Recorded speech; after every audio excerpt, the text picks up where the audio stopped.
So they actually went and did it. They gave us a finale that was both a quiet meditation and a powerful conclusion to 6 seasons of trauma, resistance, and hope. From the haunting return of Emily, to June's decision to document her story, from Janine's impossible reunion with her daughter, to Luke and Dune's mature goodbye, this episode had everything that makes The Handmaid's Tale great. This was the best possible ending to a series that has challenged us, devastated us, and inspired us for 8 years. And I'm so happy that they chose reflection over spectacle for these final moments. So, with it now being released, I want to dive into every single moment of this incredible finale and break down why this episode worked so perfectly as both an ending and a beginning. Just to let you know, this video will contain spoilers for the entire series. So, if you haven't watched yet, come back after you've experienced this masterpiece. The liberation of Boston. I was genuinely expecting how quiet and contemplative this episode gonna be after the absolute chaos of execution, but that's exactly what made it so powerful. June tells us that Boston fell, or rather rose, just 19 days after Mayday's attack, and the fighting was over before the Marines even landed. There's something so beautiful about that detail because it shows that sometimes the revolution doesn't need to be this massive, drawn-out battle. Sometimes it just happens, and then you're left standing in the aftermath wondering what comes next. The visual of June walking through those empty, snow-dusted streets hit me so hard. These are the same streets she walked as a handmaid, but now she can put her hands in her pockets, wear whatever color she wants, and move freely. Elizabeth Moss directed this episode, and you can feel her understanding of June in every single frame. The way she chose to show June's freedom wasn't through celebration or joy, but this quiet, almost ghostly exploration of a place that holds so much trauma. What really got to me was how June stares into the flames of the burning Gilead flags and sees only the future she's lost. While everyone else is celebrating, she's mourning Mick. She's thinking about Hannah stuck thousands of miles away, and she's processing 6 years of unimaginable trauma. It always kind of felt like June was disconnected from everyone's joy, and this episode really crystallized why. She can't celebrate until every child is free. Emily's return. I can't believe they brought Emily back. After her absence in season 4, seeing Alexis Bledel appear at that ice cream shop, this same one where she once told June the salted caramel was better than sex, was genuinely one of the most emotional moments of the finale. The conversation between June and Emily was incredible because it showed us 2 women who survived hell together and came out the other side as completely different people. Emily telling June, "I'm thinking of adjusting my concept of the impossible." That line hit so hard because it perfectly captures what this entire show has been about. The impossible becoming possible, survival against all odds, and finding hope in the darkest places. What I loved about this scene was that it didn't feel forced or nostalgic. Emily has been fighting as a Martha in Connecticut, staying connected to her family while working with the resistance. She made the same choice as June, abandoning her child to save the world for her children. There was a moment where they're walking in perfect rhythm, just like they used to as walking partners, and it was such a beautiful callback to their shared trauma and their shared strength. Janine and Charlotte's reunion was a scene that was absolutely incredible. After everything Janine has endured, losing an eye, multiple suicide attempts, years of separation, to see Naomi Putnam actually bring Charlotte to the border exchange was out of the blue extraordinary. What struck me was Naomi saying, "I want you to be safe," before letting Charlotte run to her biological mother. I was in shock at the generosity of this moment after so much cruelty. It felt like the show giving us one perfect reunion since we couldn't have June and Hannah's. The fact that Aunt Lydia facilitated this exchange adds another layer. Even she, in her twisted way, recognized that some things are more important than Gilead's rules. I'm quite gutted that we won't see more of Janine's journey with Charlotte, but at least one mother got her happy ending.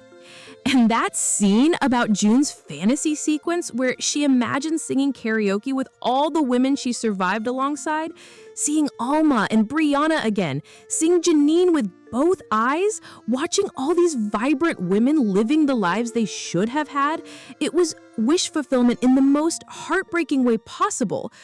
I say this because this dream sequence wasn't just about escapism. It was about June finally allowing herself to imagine a world where Gilead never happened, where these incredible women got to live full, joyful lives instead of being brutalized and murdered. The fact that Bruce Miller had this idea since season 1, when June promised Janine they'd all go singing karaoke someday, makes it even more powerful. It's a promise kept, even if only in a dream. The one moment that absolutely destroyed me was June and Luke's farewell. After everything they've been through, the separation, the reunion, the constant tension about Nick, and the different ways they've processed trauma, they finally reached this place of complete understanding and acceptance. Ote Fugbenley and Elizabeth Moss played the scene so beautifully because it didn't feel like a traditional breakup or a dramatic goodbye. It felt like two people who love each other deeply, but recognize that they've become different people. Luke says, "So meet you there?" referring to their eventual reunion to save Hannah, and June responds with her trademark, "Fuck yeah." It was such a perfect encapsulation of their relationship. They may not be together romantically anymore, but they're forever bonded by their shared mission. What made the scene so mature was how it acknowledged that sometimes love isn't enough to keep two people together, but it can be enough to keep them connected. They're not ending their relationship because they don't love each other. They're ending it because they love each other enough to let the other person become who they need to be.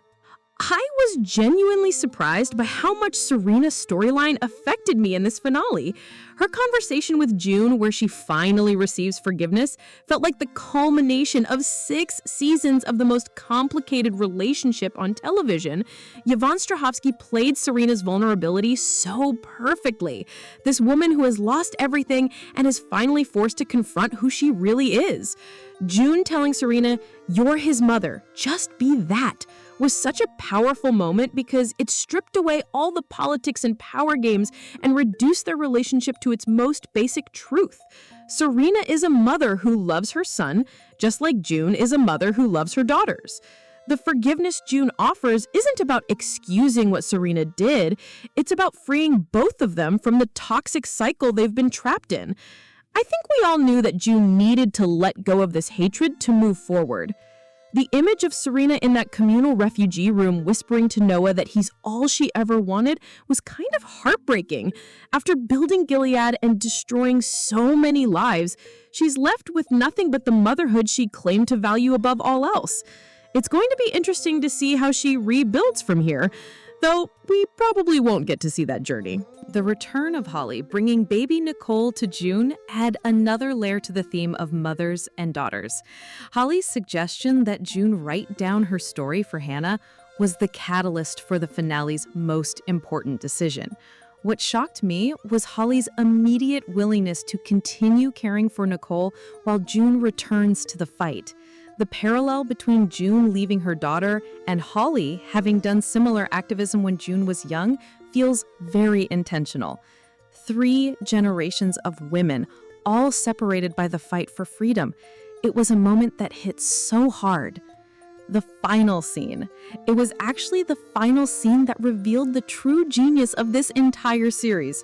June returning to the Waterford house, sitting in that same window seat where her story began, and starting to record her tale. It was such a perfect bookend that gave me chills. When she starts listing the contents of the room, saying the words chair, table, lamp, window, white curtains, and we hear that telltale click of the recorder, it all clicked into place. This entire series has been June's testimony. Every episode we've watched has been her telling her story to Hannah, to other mothers, to history itself.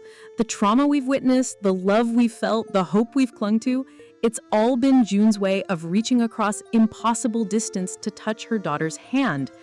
The revelation that we've been listening to these tapes all along, that every off-read narration was June speaking to Hannah and history itself, completely recontextualizes the entire series.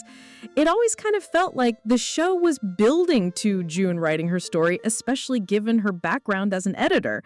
The fact that these recordings are meant for Hannah, for all the daughters wondering if their mothers fought for them, transforms the entire series into an act of love and resistance across impossible distance. Elizabeth Moss directing herself in this final moment was absolutely brilliant. The way she framed June and that demolished room with sunlight streaming through broken windows showed us a woman who has been broken but not destroyed. She's choosing to relive her trauma one more time, but now she's in control of the narrative. She's the one holding the recorder. She's the one deciding what to remember and what to share. So there you have it. The Handmaid's Tale has ended not with spectacular battles, but with quiet determination. Not with every reunion, but with the promise of continued fighting. Not with forgetting, but with remembering and recording. June's decision to document her experiences transforms her trauma into testimony, her personal pain into collective history. The revelation that we've been listening to these recordings all along makes us all witnesses to her story, complicit in ensuring it's never forgotten. The finale refuses easy answers while still providing satisfaction. Some mothers got their children back, others didn't. Some relationships survived, others transformed. Some characters found redemption, others simply found refuge. It's messy and complex and human. Everything the show has always been at its best. What did you think of this finale? Did Emily's return hit you as hard as it hit me? How do you feel about June and Luke's separation? Are you satisfied with where Serena ended up? Share your thoughts in the comments below. As always, thanks for tuning into this analysis, and I'll see you in the next video. Here's hoping the Testaments brings us the June and Hannah reunion we're all desperately waiting for. Until then, remember, nolite te bastardis carborundorum. Don't let the bastards grind you down.